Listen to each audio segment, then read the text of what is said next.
Now, the Three Martini Lunch with Greg Corombos and Jim Geraghty. And welcome, everyone, to the Friday edition of the Three Martini Lunch. But it's not just any Friday edition. It is the beginning of our very special sixth installment Three Martini Lunch Awards for 2018. We completely stole these ideas from the McLaughlin Group back during the time when John McLaughlin was actually host of the show. They actually have way more categories than we do, but we have chosen the 18 best, 3 for the next 6 episodes.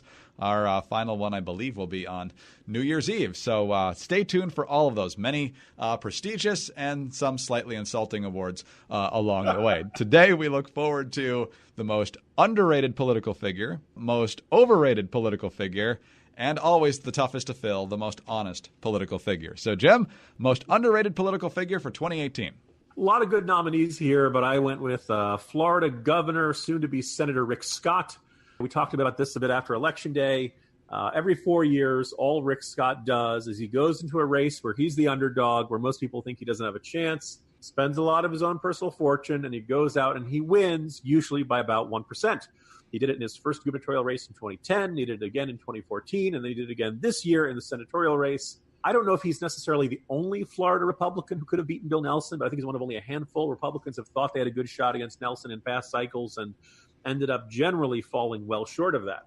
I think it's worth noting a hurricane hit the Florida Panhandle about a month before the election.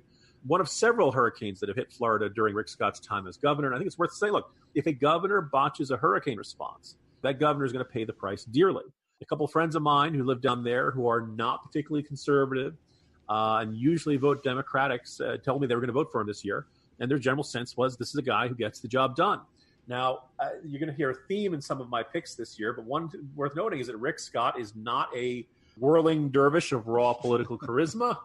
He's not a fire and brimstone table-pounding guy. He is a numbers nerd, and I'd say God bless him for it, because a lot of politicians who have that fire and brimstone and pound the table, and they look and sound really good when, either on the stump or on Fox News or something like that, they end up being more sizzled than steak. And I think there's a lot of substance to Rick Scott. I think he thinks of himself as a problem solver. I think he has got conservative principles, but he's also a pragmatist and would rather get an imperfect solution that makes progress than hold out and get involved in political theatrics and stuff like that. So very underrated figure in the Republican Party, and I think a guy who's got a bright future ahead of him. So he is my nomination for the most underrated political figure of 2018. That was my first choice as well. I think it's an excellent choice because this is a guy who, as you said, is constantly the underdog. And he's up against Bill Nelson, a guy who kind of vanishes for 5.5 years before coming back to ask people for their vote. But he won quite handily each time. Now, he didn't always run against the greatest of competition. Katherine Harris was kind of a wounded candidate by 2006, and he easily won that race. And by the time Connie Mack IV was running in 2012, he certainly had some baggage as well. So the fact that Bill Nelson faced a challenge, he fought with all he had, probably had quite a bit of help due to the fact that Andrew Gillum was making waves on the governor's side, even though he didn't end up winning. It was a tough race for Rick Scott, and he got it done. But I think there's another Senate winner this year who also fits this category, and I think he's worthy of some recognition here, and that's Mike Braun in Indiana. This is a guy who was considered an afterthought in the Republican primary. He was up against 2 Republican congressmen, Todd Rokita and Luke Messer. Luke Messer is a guy who holds Mike Pence's old seat in the House. And those guys ended up slinging so much mud at each other that Mike Braun just was kind of sat above the fray, talked about his great business record. He went and got an Ivy League business degree, came back to Jasper, Indiana, and started a business doing very, very well. Served a little bit of time in the state legislature. Actually had been a registered Democrat until fairly recently. Got the nomination quite easily after Messer and Rokita pretty much destroyed themselves. And then he was up against Joe Donnelly, a guy who was kind of an accident of history, I think, back in 2012. Richard Murdoch with a number of self-inflicted wounds for the Republicans that year. Joe Donnelly wins a seat in a red state. And so then it was up against Mike Braun. There's not a lot of polling in Indiana because of the telemarketing laws there. And in the end, it wasn't even close. From the first votes that rolled in, Mike Braun had a big lead. Joe Donnelly never caught up no matter where the precincts were coming in. And in the end, it was roughly a 10-point win for Mike Braun. It was the first big pickup for Republicans on election night. They ended up winning 4 seats currently held by Democrats. Sadly, they gave 2 away. So They end up with 53 seats. But Mike Braun, another interesting guy to watch coming to Washington. Yeah, it's a very good pick, Greg. I remember talking to somebody out there when the polling was showing a not great, that Donnelly was either ahead or things were pretty close. You mentioned the challenge with polling in the state of Indiana. And there were a few conservatives out there who were like, we're not sure we got a great guy this time. We're not, campaign schedule isn't as intense as you'd like to see. They kind of wondered about just how hard Braun was running. And boy, never mind about that. Went up 10-point win. Looks good. This guy knows how to campaign. Never mind then. Yeah, we'll take it. See you in 2024. And hopefully you can get a lot of stuff done business-wise. We need some more business owners in the U.S. Senate, and he's definitely going to help provide some perspective there. All right, let's move on to overrated. I have a feeling I know where you're going here, but who's your overrated pick? Greg, maybe this is my most predictable choice. I've written quite a bit about him. I enjoyed making fun of him for much of the year. Yes, this is the not quite Texas Senator Beto O'Rourke. Now, since Election Day, I'd kind of been giving Beto O'Rourke the benefit of the doubt and saying that, look, you come within 3% of Ted Cruz. That's the best result that Texas Democrats have had in a generation. It's nothing to sneeze at. He helped a bunch of down-ticket Democrats and so on.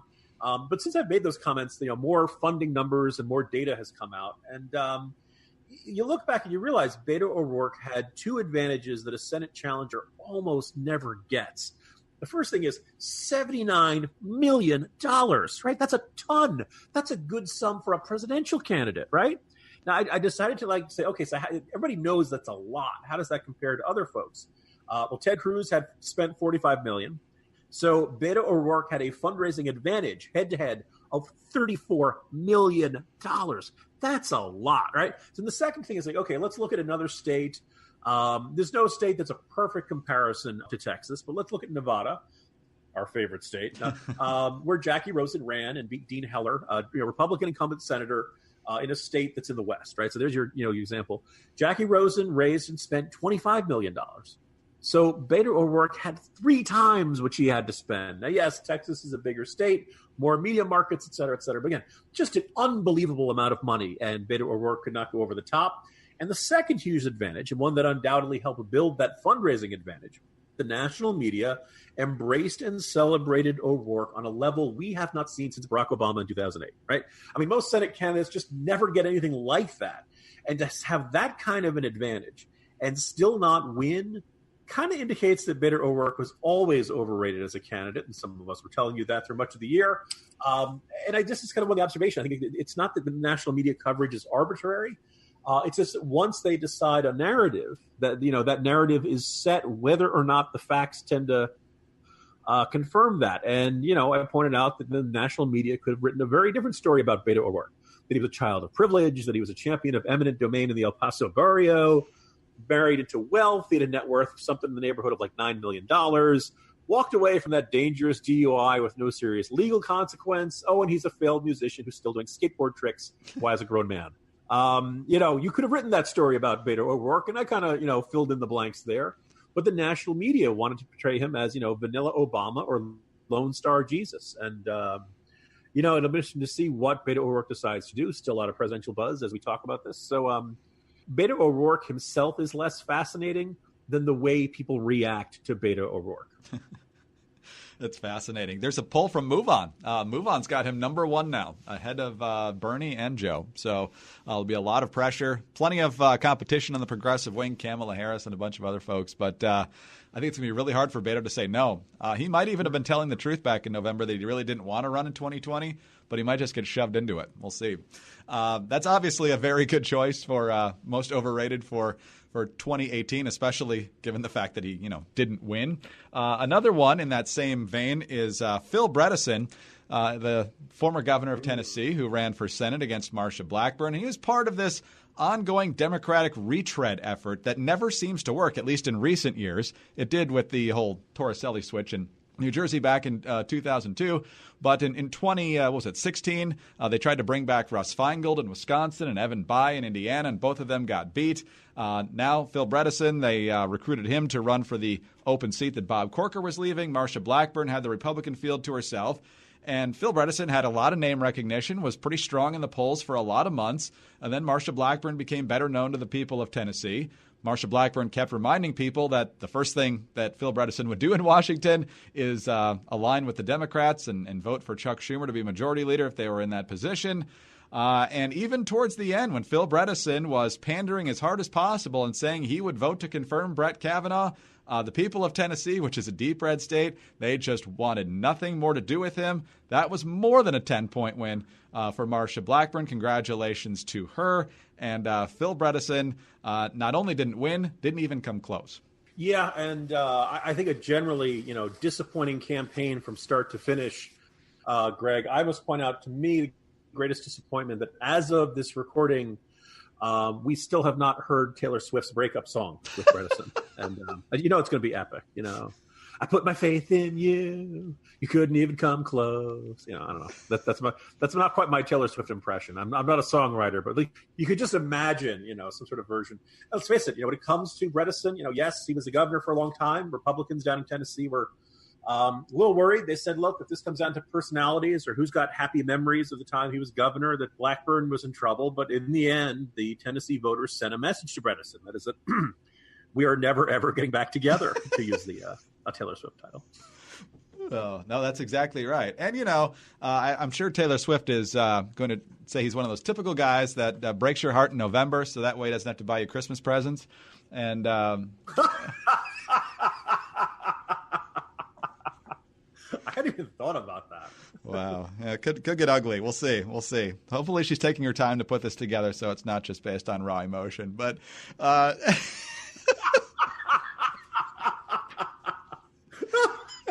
we're so mean. There are several Taylor Swift, right of center Taylor Swift fans who are probably so livid at us right now. All right, Jim, who's most honest? Well, we are honest. We just said all that stuff, and we're going to keep it in here. But, okay, so this is the one that I'm sure there probably some listeners will not enjoy hearing, but another one of my favorite Republicans, one who I thought had a bright future, and one that she may still, but it came to hit a tough detour this year. Mia Love, the Congresswoman from Utah, for a long time, and I guess really the lone African-American woman Republican in Congress, lost. Now, it's worth noting, a lot of people, it's Utah, it's heavily Republican. Well, her district was kind of the purplish one. It was suburbs and outer exurbs of Salt Lake City. It was the one that was least much of a slam dunk demographically favoring Republicans. She lost, and people famously remember that the day after the election, Trump went out and said that everybody lost because they didn't embrace him enough. And, it was kind of absurd argument and analysis.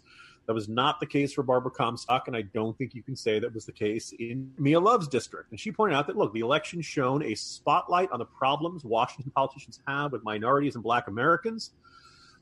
She said politicians claim to know what's best for communities of color, but the Republicans, quote, never take minority communities into their home and citizens into their homes, into their hearts. Now, look, maybe you like this, and she said minority voters tend to back the Democrats because they take them home or makes them feel like they have a home. Here's the thing. I don't, you might be conservative and say that's nonsense. What does she know or something like that? Look, it is a fact that Republican candidates tend to do pretty darn badly amongst minority communities. So when the only African-American woman who's a Republican in Congress says this to the rest of the party, I think the rest of the party should listen. And at least study it, hear her out, take a look at this. Because here's the thing. Ideally, yes, can Republicans win with just white votes? Sure, for now, but it's not a long-term plan for victory considering the demographics of the country. And the irony is that there have been plenty of Republicans who have done decent jobs of getting more votes amongst minority communities. And Love was one of them. And so the question is, all right, why are we repelling these groups? Why do they not even want to give us a chance? And by the way, there are a couple of small isolated examples. People point out that Ron DeSantis in Florida probably would not have won if African-American women who supported him because of school choice hadn't crossed over and voted. It's also worth noting that DeSantis won by about 1%, and you don't have. It's not a huge margin for error. You don't have a big cushion there. But the aim for Republicans should be to win as many votes amongst as many different groups as possible, because you want a mandate. You want to get a whole bunch of votes. You're not aiming for 51%. You want to get as close to 100% as you possibly can. And while you won't get anywhere near that in most hard-fought races, you want to appeal to as broad as possible. So again, Mia Love telling Republicans something they don't want to hear, but I think something they needed to hear. I hope the party will heed her words. I'm not terribly optimistic about that, though, Greg. Well, there's reason to be concerned, certainly, but I like the fact that you referenced Ron DeSantis because the fact that he spoke to an issue that African-American women responded to was not only smart, it's something he believed in principle. And I think when you take the time to articulate those things and do it in a way that everyone understands you mean that you're speaking to them, it makes a difference rather than just trying to turn out as many in your perceived base as possible. That's important too, but reaching out and finding ways to find common ground with as many people as possible is a great prescription for victory. My choice for honesty is also infused with a lot of humor. Senator John Kennedy from Louisiana is one of my favorite people up on Capitol Hill. He's very blunt, and he says he does it because he realizes that many of his constituents have real jobs, and so he needs to distill issues as well as he can so they don't have to spend a lot of time paying attention to them. So he's had some very good quotes over the years. First of all of these clips are courtesy of Fox News. He was on with Chris Wallace on Fox News Sunday shortly after the Christine Blasey Ford allegations became known. I think it was before those hearings, though. And here's what John Kennedy had to say about the process even before the second round of hearings. I'm fairly confident that our founding fathers did not intend the process to work this way. So far, it's pretty much been an intergalactic freak show. It has been an intergalactic freak show. But if you remember the Kavanaugh hearings, he was the last person, I believe, at least on the Republican side, to interview Judge Kavanaugh in the second round. And he didn't go into some long, detailed speech like a lot of other people or point the finger. He just looked at him and said, "Did you do this?" And Kavanaugh said no. He says, "You promise?" "No." "Do you swear to God you did not do this?" And he was not kidding around. And Kavanaugh said so. And I mean, at that point, it's just a judgment of whether you believe him or not. But there have been other judicial nominees that the Trump administration has sent up that did not quite impress him as much. And here's a district court nominee who ended up withdrawing his nomination because of this exchange. Have you ever argued a motion in state court?